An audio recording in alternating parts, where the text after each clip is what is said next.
Hey guys, and welcome to Ask Me Anything. So this is part of the show where you get to ask me anything you want. So you can pop something in the comments if you want to.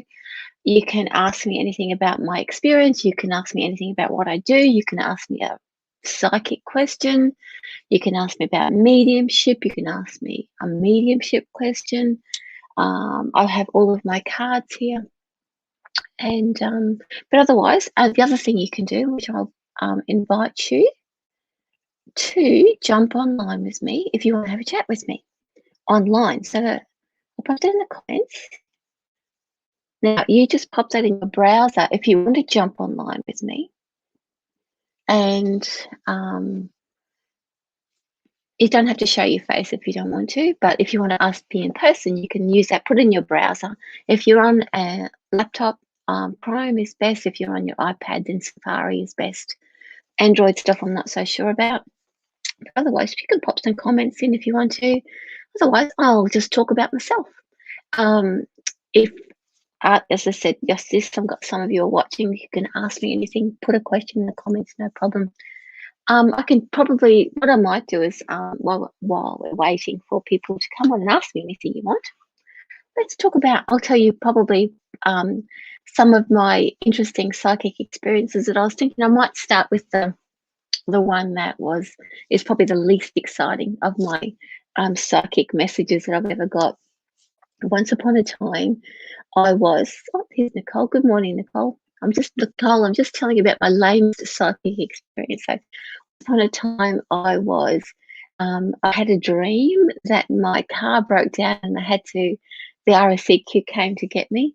And the next day, my car actually broke down where I saw it in my dream in the RACQ, which is our, the auto guys that come and get you, came and turned up. And when I said to him, I dreamt about you last night, because it was exactly the same, exactly what I saw in my dream. He wasn't that impressed. So that's my, excuse me, that's my lamest story. So hang on, I just have to cough, excuse me. What's my most exciting story? You can ask me a question if you're watching, but I'll tell you probably my most interesting story happened early on in the piece. And I tell this story quite a lot, but I was in a group healing, and it was one of those ones where you had multiple people healing you, multiple healing beds around the place. And I was ready for my bliss out, and this lady came. Hi, Laurel. Hi, welcome. This lady came beside me, and she was chit-chatting to the healer constantly, wouldn't stop. And I was in my mind going, please be quiet, please be quiet, please be quiet. Actually, I was actually in my mind saying, just shut up, just shut up. I was not being very kind in my mind. And next thing the healer said, oh, there's actually a blue band has appeared across your throat. And I just went, oops. No, I realized early on that thoughts can create energy. And so therefore my blue band, my thoughts that were telling her to be quiet actually created a blue band around her throat chakra. So that was absolutely the best proof that anything happened. Hi, Glennis. Oh, you did finally get to join me. Hello, how are you? Nice to see you. And Jen, when did you first realize your abilities? Good question, Jen. Thanks for asking. And this is Ask Me Anything, by the way. You can ask me any question. So I would say that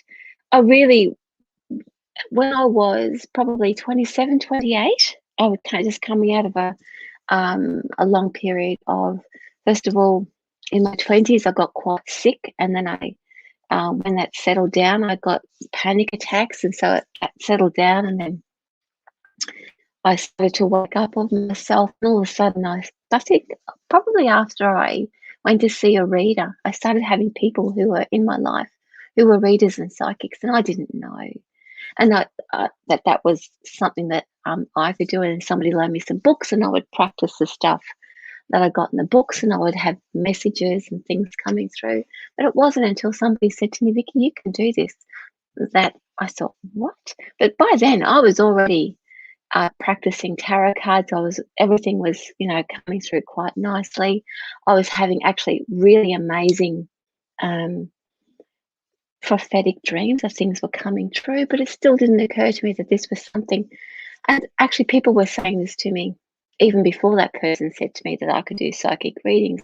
They were telling me that I would be doing this type of work, but it just didn't gel. So probably around about the age of 33, so about 5 years later. But by then I was quite proficient in connecting with spirit. I was quite proficient in healings and readings. I just didn't know. The thing that actually got my attention was meditation. That was the thing that woke everything up for me. No, the books were great. They gave me things to try, but the meditation was the thing that really connected. But also, too, I had people who were helping me along the way. It wasn't just a meditation. I was doing that by myself anyway. But when I had people who was guiding the meditation and telling me and helping me through the insights I was getting, that I really understood what was going on. And then the real fun happened. Oh, thank you. Love you too. So, any other? So, this is Ask for Anything. You can come on board if you want to. I'm going to give you this if you want to actually talk to me online. You can put this in your browser. So, Nicole says, but like me, people keep telling me this is what I'm meant to do, but it still makes me smile. Yes, it was really, it wasn't until somebody said to me that you're psychic and you can be a person who was a psychic and a medium who was already doing the work and he was on the radio and all that sort of stuff. And he said to me, you can do this. This is what you can do. And I thought, it just all of a sudden made sense to me that I could actually do it. Of course, I was in a class. He was actually teaching us different techniques as well. But now that I look back, it's always been there. It's just when you have that ability, although that ability is strong in you, it's because it's such a normal thing. You don't see it as anything different or something that you can access because it's your normal. As until someone says, "Oh, you can do this, that, and the other thing," that it actually you sit back and have a look at it and reflect on it and think, "Oh, yeah." But in all of my time, I have seen everybody can actually access their psychic ability. Not everybody, when they access their psychic ability, has to actually use it to become a reader. You can do it in your everyday life. And for myself, when I actually had a job in it, like regular, and I had those over the years, I was able to use the things that I learned and walking my talk in the jobs that I had. Do I think everyone has the ability? Absolutely, yes. I wouldn't be doing what I'm doing, jumping on here and having these little sessions and teaching people how to access their innate wisdom and running meditation classes. All the things now that I do are geared towards helping people connect to that ability within themselves. The biggest clue or the biggest thing that I would say, if you wanted to house what's the most major thing that you can do to access your psychic ability, is to uh, learn your self-awareness, learn about yourself, and be honest with your reactions and your emotions, and really face any trauma that's in your life. Be honest with what's going on. You don't have to shout it out to the world. Just be honest with yourself. That clears the way for you to hear the messages, because those messages are there all the time. It's just we must clear through those emotional reactions in order to understand them, or even hear them. Colin says, I've been told the same thing, but no idea how. It really is. Now, Colin, it really is interesting that you say that, because everybody has their own way of accessing it. And as I said before, that because we do it naturally, when people outside of us say, "Oh, you've got this ability," you think, "What are you talking about?" It's because it's our normal. We don't see it as anything different. But once, if you would like to, it all depends how you would like to work with it in your life. I had a focus because once the very first time I picked up these tarot cards, I really wanted to learn how to read them, to connect with them. I really connected with them. It wasn't so much about reading for other people; they just really spoke to me. So I worked very hard to. I used that focus to open up those psychic abilities, not really understanding that by reading for other people, that's where I would end up. But it's the focus of wanting to learn the cards that actually gave me something to aim for, to help me to develop and work towards that. So I guess if you really wanted to explore it further, if you found something that you were passionate about, you could then use that as a focus to know how to work your abilities and what you actually like to do. So, hi Connie, welcome. So, have you ever lost your ability? I've been able to see and feel, but over the last years, I've lost it. Yes. Now, uh, I wouldn't, I wouldn't call it lost, but so my over like I'll tell you that a little bit of my history is that um, it wasn't so much that I lost it, but I've had lots of different trauma over my life that's made it difficult for me to access what are the regular messages that come in and out, and to access that deep sense of peace and calm. And so, but those traumas and that sadness or that the shock that came into my life made me more determined to work through that, so I could get back to um, those abilities. Probably the worst time, and this is really odd, right? The worst times are when I've had extreme chronic pain that I can hardly think and function, and I had really deep depression a couple of years ago. But I was still able to do this work all through that. But what would happen is that when I'm seeing clients, I would be in a different space. But when I was back in my real life, like in my life, everything came back and crashing in on me. And I wouldn't say that my reading style changed a lot because I gave myself a bit of extra time to work with my clients. I looked after myself, but I really felt like that access that I had was gone. But what had actually happened, it hadn't gone. It was needed to be focused on a particular area of my life that I was denying. And then once I gave it the attention that it needed, and it was time to do it then, everything came back. The other thing that I find interesting is that the way I work shifts and changes, and I call it on the job training because the way my guidance works with me, the way the spirit world works with me, I'll get into a rhythm. This is great. I'm doing things this way, and all of a sudden it changes. And oftentimes in the middle of a session, it's like, okay, what am I doing? And I really need to go in deep, and I'll get shown the different ways. So, as I said, being able to be honest with your own emotional state and being able to detach yourself from your emotional things that are going on and looking at them later enables me to stay connected to that. I sometimes second guess my intuition. So do I. We all do it because something pops in, and it's not that we don't trust it. It's just, oh, that's different. Where did that come from? I need to pull it apart before I trust it.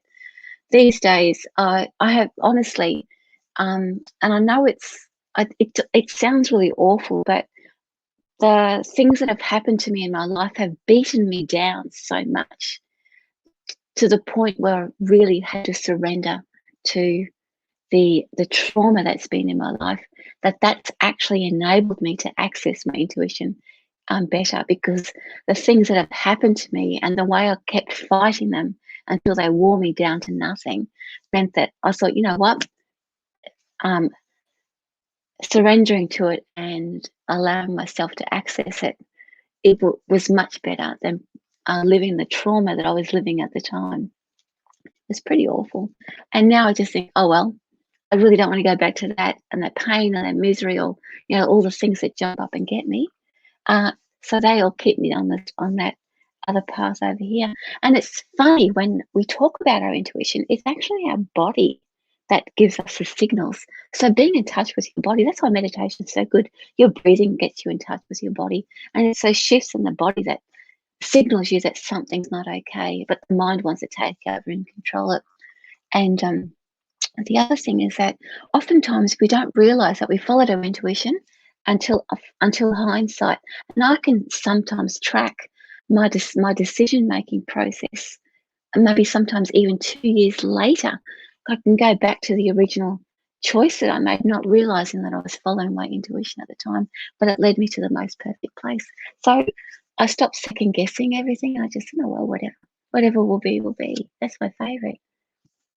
I used to have cryptic dreams that told me future happenings. However, as my life got busier with work and family, I do not remember my dreams, almost as though I don't dream anymore. I would say, Jen, that your dreams that told you your future happenings, you accept those now. So that's not, it gave you the confidence to trust the visions that you were getting. Now your messages were coming to you in a different way, because all of the different ways that we access that information can be strengthened and trained. And so you would be listening to that intuition in a different way. First, once upon a time, I was getting dreams, I was getting like visitations. Not, I didn't see them as my physical eyes, but they would come and talk to me, interrupt me, all sorts of. I even had those amazingly prophetic things coming true dreams for myself all the time. They very rarely happen these days, but when they do, it's generally a very clear and worthwhile message for myself personally. So yes, I'd be looking for other ways that you are connecting. Ah, so what are we looking at? Lisa, I've been told I'm very intuitive, but I really struggle to connect with it. Well, Lisa, I would suggest to you that your intuition is very much on show. Obviously, that other people are seeing it, but perhaps your idea or expectation about what intuition is can be re-examined, so that because more often than not, when people want to realize that they love this and want to get into it a little bit more, they get frustrated and leave it behind because they expect that they should be looking at it or meditating or reading or the psychic ability in a particular way. Their mindset is very limited about what it means to access your intuition. So I would say that your intuition, your intuitive nature, connects with you in a very particular way, but you may not be aware of how it actually works with you. And when you're not thinking about it, it's on show and working for you all the time. I would suggest meditation, or even look. Actually, that's probably this is why this is like my passion lately at the moment, and I'm setting myself up for the rest of the year so that next year I'm going to get fully into it. Because I'm starting programs, accessible and affordable, little practice sessions and little lesson times and feedback where I can help you through connecting to your intuition and showing you what your style is and how you can get there. If you're able to go to my website and sign up to my newsletter, it will be announced next week or the week after.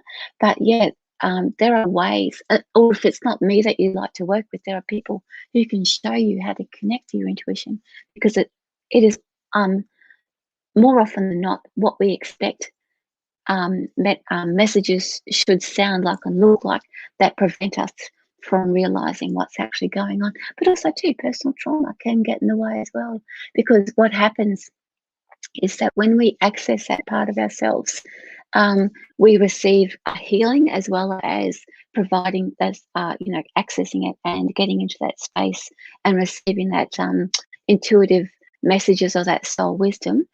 To access that energy, we automatically receive a healing. And when we receive a healing and align ourselves to that spirit energy, that can actually erupt our personal lives, because it will bring up things that or bring up layers that are ready to be shed. And that can be really confronting. Again, all I can say is working with other people or with finding your tribe is really the best and most successful way to work through that. Doing it on your own, even reading books, makes it difficult because it's still your own head telling you things.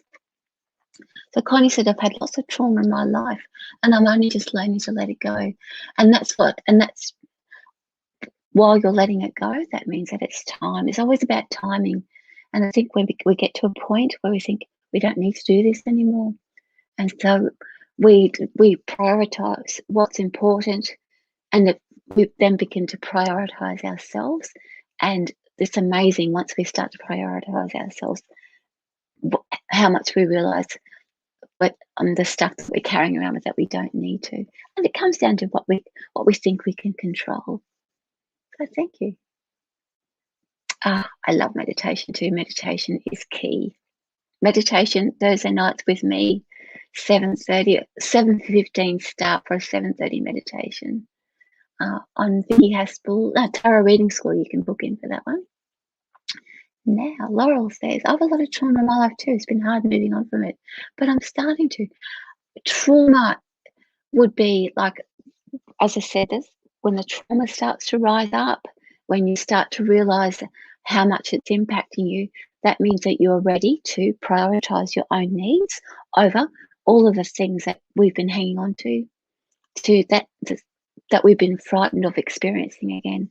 So when the trauma is rising to the surface and you're starting to let it go, it means that you're ready and you're in a safe enough space, spiritually, emotionally, and physically, that it's rising to the surface so that you can actually look at it honestly and decide whether it's something that you want to carry forward. Sometimes the effects of trauma will stay with you forever, but you can certainly learn how your reactions to it.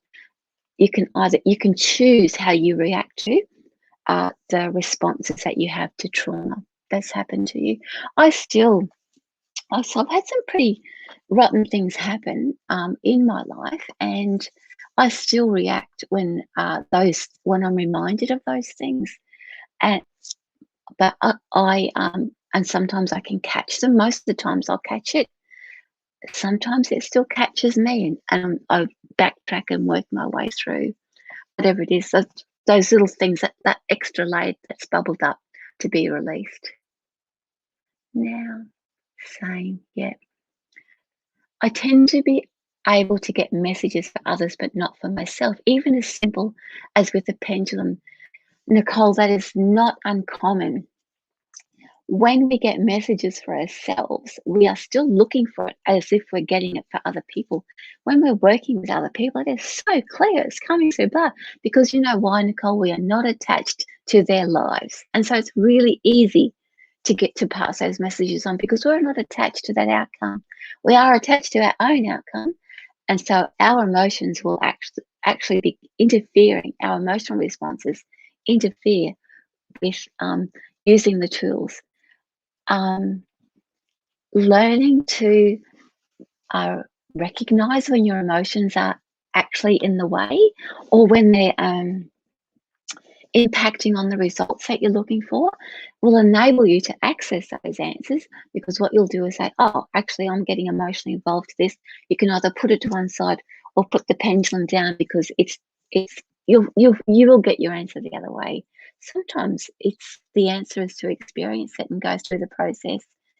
That's oftentimes the best results as well as it's not always fun, right? But you can certainly look at those experiences as being fun once you get past those emotional responses. Okay, and Lisa says, I'm trying to find my tribe at the moment. Would be interested in your courses. Absolutely. So I've got my mind is just going with all the things I would like to. I know that I'm going to produce, but it's all slowly at the moment. So next month, I have daytime and nighttime classes. It is just 1 hour a month. There's 2 classes of psychic training a month, one in the morning, one in the evening.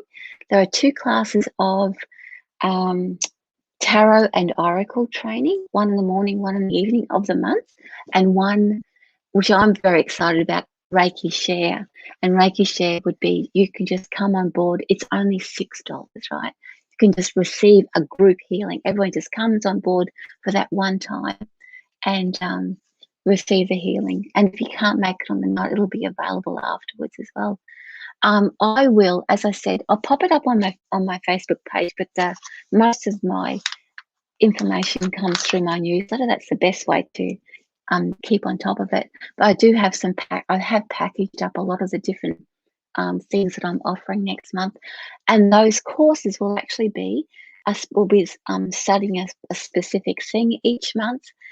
This month, the month of September, I'll be looking at using dowsing and pendulums, and it's an hour in the morning, one morning of the month, an hour one night of the month, but always coming together and learning how to fine tune that, and me giving you feedback about your style and working out how you might be blocking yourself, or giving you encouragement to say that's exactly what you're getting. Because sometimes we need to hear that what we're getting is right. And finding your tribe is so important. And sometimes that takes a little while, because it's to really getting to know yourself is the first part. And then once you do know yourself, you shine and your tribe will start to recognize you as well. I'm an animal communicator. Oh, that's so interesting. Trying to be a healer for the animals too. Well, now I connect to them through the feedback. I still struggle to trust. Also, when I read cards, I'm great sometimes, and I just flop it other times. That happens to me sometimes too. But it's the flopping part of it. I still think, oh, that wasn't so fantastic, but it really was, right? It's your judgment about what you think those messages are.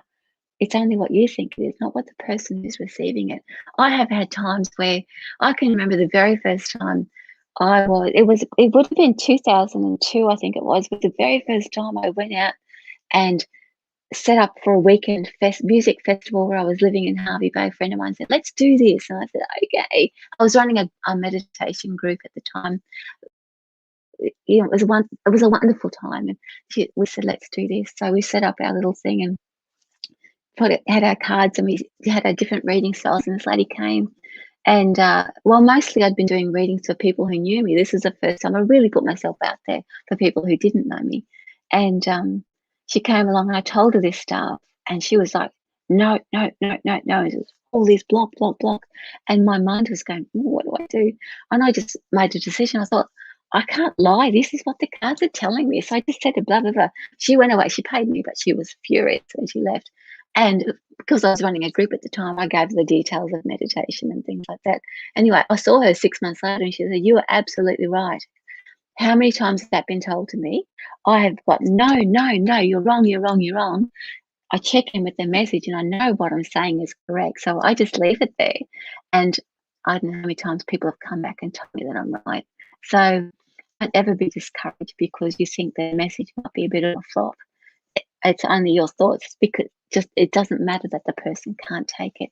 And oftentimes I work with a lot of people who think that they have responsibilities for not only delivering the message but interpreting the message as well.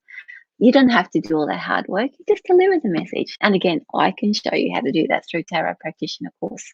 A Tarot Practitioner course is actually all about teaching you how to give an effective reading and how to provide messages effectively. And I've got a course coming up in October, by the way. So, and again, I'll be advertising that heavily pretty soon. It's coming up. So, Lisa, I must keep your details if you're an animal communicator, because I often get people who would like to connect with people who are animal communicators, and I've got to keep a database of the people that I connect with who do that sort of thing. Actually, having said that, I do have somebody. I'm going to track you down, if you don't mind, Lisa, because I had somebody who asked me the other day. Thank you for letting me know about that. Cool. Okie dokie. Thank you, Lisa. Now, Nicole says, thank you. You're welcome. Connie says, I have a deep connection with animals. I love it. where you have a deep connection. I love animals, but I don't really connect. Like I don't communicate with them. Obviously, that's a very specialized thing. But so many people love to connect with their pets. Ones have passed out, but also in the living time as well. They need to connect with their pets as well, just so they know what's going on with them. What do we have here? Oh, thanks, Connie. I love doing them. So thank you. Thank you very much. Oh, thanks, Lisa. Yes, I'm going to keep your details. Oh, I'm looking at the time. I'd better get going. I'm supposed to only do this for 15 minutes. I'm very naughty.